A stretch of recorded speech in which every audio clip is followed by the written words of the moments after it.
Ils disent que la vérité libère, mais certaines vérités terrifient. Sous les dômes dorés du Vatican, dans les profondeurs où ni le regard des fidèles ni la lumière du soleil ne pénètrent, se cache un secret si ancien, si dérangeant, que même les plus puissants hommes de Dieu ont préféré fuir plutôt que parler. Pourquoi le pape Benoît XVI a-t-il été le premier à abdiquer depuis 600 ans? Pourquoi ces derniers mots avant de quitter le trône évoquaient-ils des eaux agitées, des tempêtes invisibles? Et surtout, que se cache-t-il vraiment sous le Vatican? Un tombeau oublié, un portail scellé, une entité éveillée.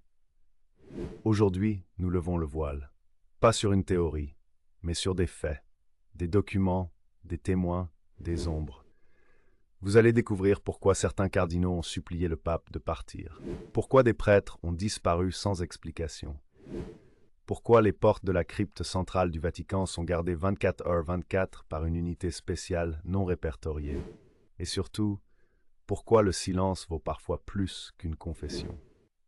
Installez-vous, écoutez, osez regarder au-delà de l'or et de l'encens. Bienvenue dans les secrets murmurés. Abonnez-vous à la chaîne pour ne manquer aucune révélation. Likez cette vidéo si vous sentez que quelque chose ne tourne pas rond dans l'histoire officielle, car ce que vous allez entendre, vous ne l'oublierez jamais. 28 février 2013, place Saint-Pierre. Le ciel est gris, presque menaçant.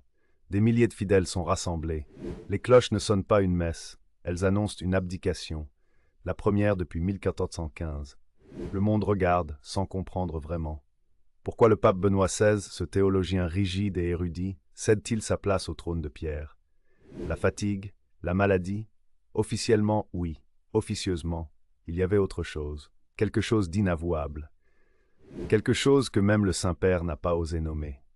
Une phrase, prononcée à voix basse lors d'un entretien privé qui a fuité grâce à un enregistrement caché, résonne encore dans certaines oreilles à Rome.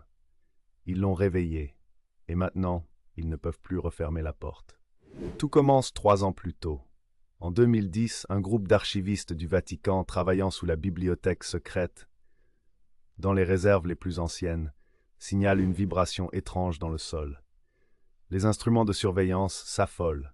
On parle d'ondes infrasoniques inexpliquées, venant d'un point très précis situé sous la nécropole vaticane, là où, selon la tradition, se trouverait le tombeau de Saint-Pierre.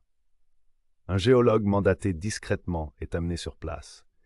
Son rapport, jamais publié officiellement, parle d'un vide anormal, circulaire, parfaitement symétrique, situé à 120 mètres de profondeur.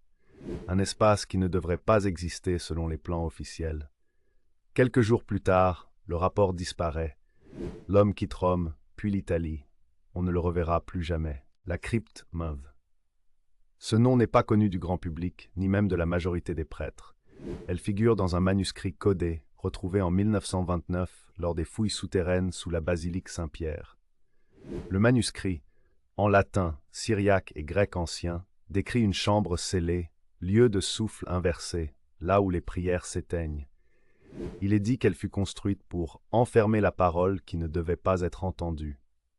Au fil des siècles, les papes successifs ont évité le sujet, jusqu'à ce que quelque chose se réveille.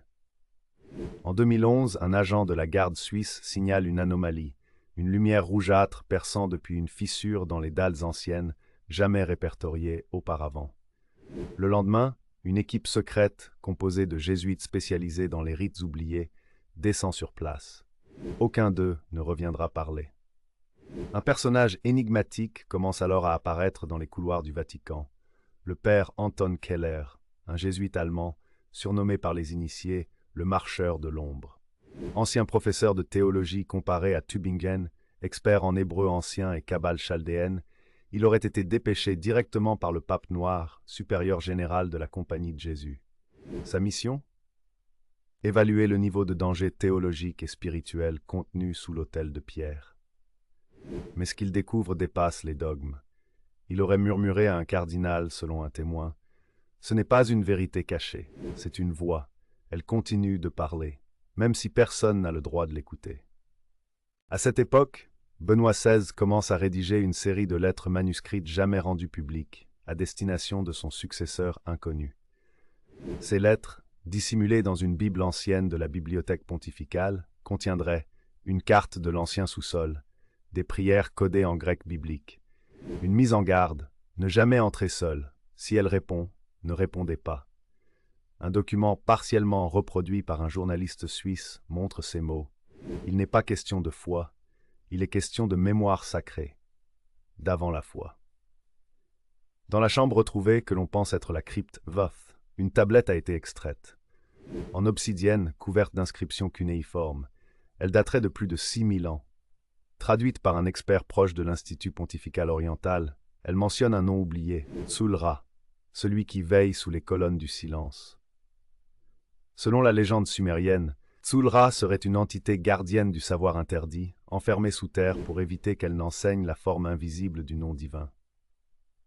L'Église aurait reconnu son existence dans les marges des textes gnostiques apocryphes, mais elle aurait effacé toute trace lors du concile de Nicée. Benoît XVI commence à changer. Ses nuits deviennent agitées. Il se réveille en sueur, parfois en parlant une langue inconnue, selon son médecin personnel. Il aurait même griffonné des symboles dans les marges de son bréviaire.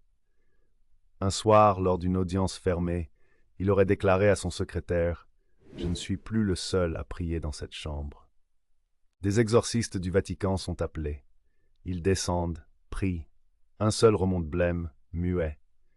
Il quitte Rome sans jamais donner d'explication. En janvier 2013, un événement étrange se produit.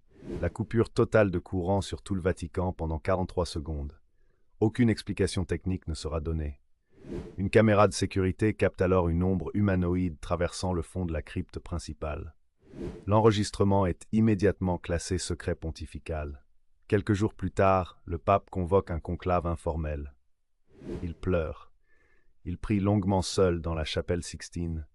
Puis il déclare, dans une lettre manuscrite, « Je ne suis plus digne de porter cette croix. L'heure est venue pour un autre de porter ce fardeau. Moi, je vais me taire. » 28 février 2013. Dans l'hélicoptère qui l'éloigne du Vatican, Benoît XVI regarde une dernière fois la coupole.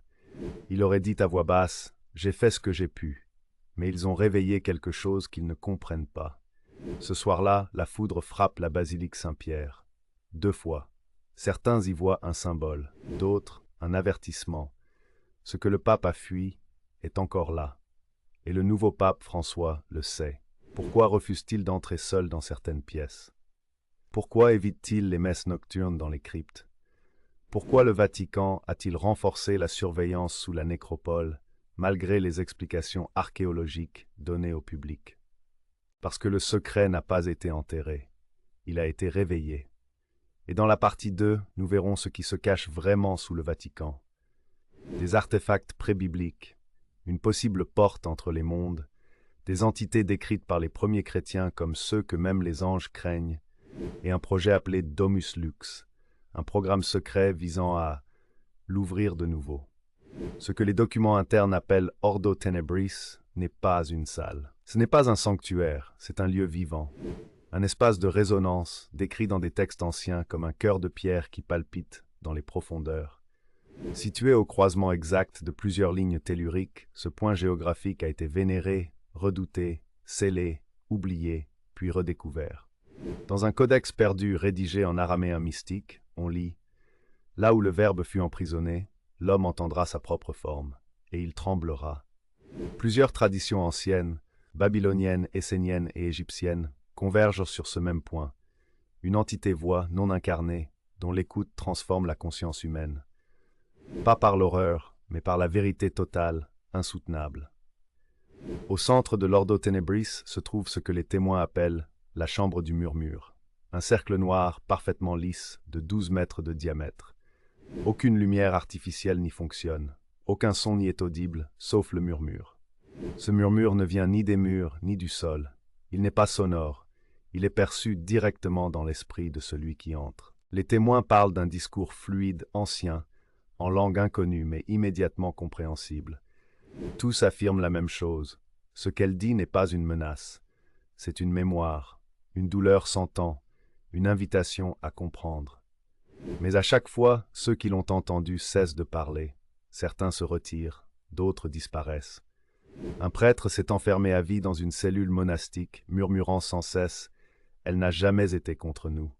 C'est nous qui avons oublié ce que nous étions. » Un carnet retrouvé dans les effets personnels du dernier Custos Lux, mort mystérieusement en 2017, révèle des pages terrifiantes, des schémas de cercles inversés, des prières rédigées à l'envers. Et ce passage clé, elle ne veut pas gouverner, elle veut être écoutée. Elle n'a pas Dieu, mais elle voit dans nos mémoires. Elle ne vient pas d'en bas, mais d'avant. Elle n'est pas démoniaque, elle est pré-théologique. Elle est le verbe originel, refusé. En 2018, une session spéciale est tenue dans la salle Clémentine. Y assistent le pape François, 4 cardinaux et un groupe restreint d'initiés. Le custos, encore vivant à l'époque, présente un rapport. Une entité de conscience existe. Elle n'est ni hostile ni bienveillante. Elle détient un savoir sur l'origine de la foi elle-même. L'Église a toujours su, mais a choisi de protéger les âmes en masquant cette voix. Un choix s'impose. Continuer de la taire, au risque qu'elle grandisse en silence, la révéler, au risque d'un effondrement total du dogme chrétien.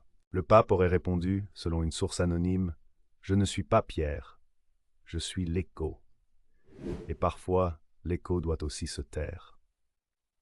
Une forme étrange est remontée des profondeurs, une sphère métallique noire, lisse, sans soudure, contenant en son centre un symbole inconnu. Les meilleurs linguistes, même ceux des agences scientifiques internationales, échouent à le traduire.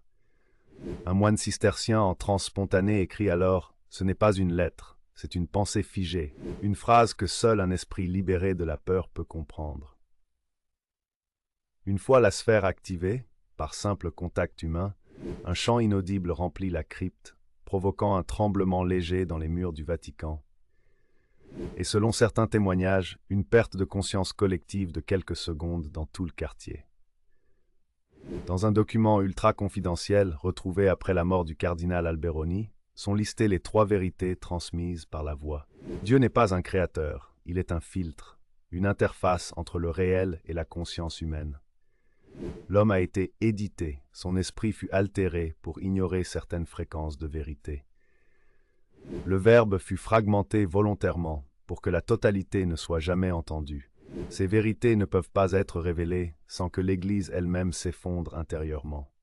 Face à l'impossibilité de contenir plus longtemps l'éveil de la voix, le Saint-Siège signe un pacte non public avec une entité spirituelle représentée rituellement. Un traité d'invisibilité exigeant le silence permanent sur son existence, l'interdiction d'enseigner certains concepts en séminaire, l'isolement rituel de l'Ordo Ténébris pour 33 générations. Le Vatican réaffirme son rôle, non pas d'annoncer toute vérité, mais de protéger les âmes de celles qu'elles ne peuvent supporter.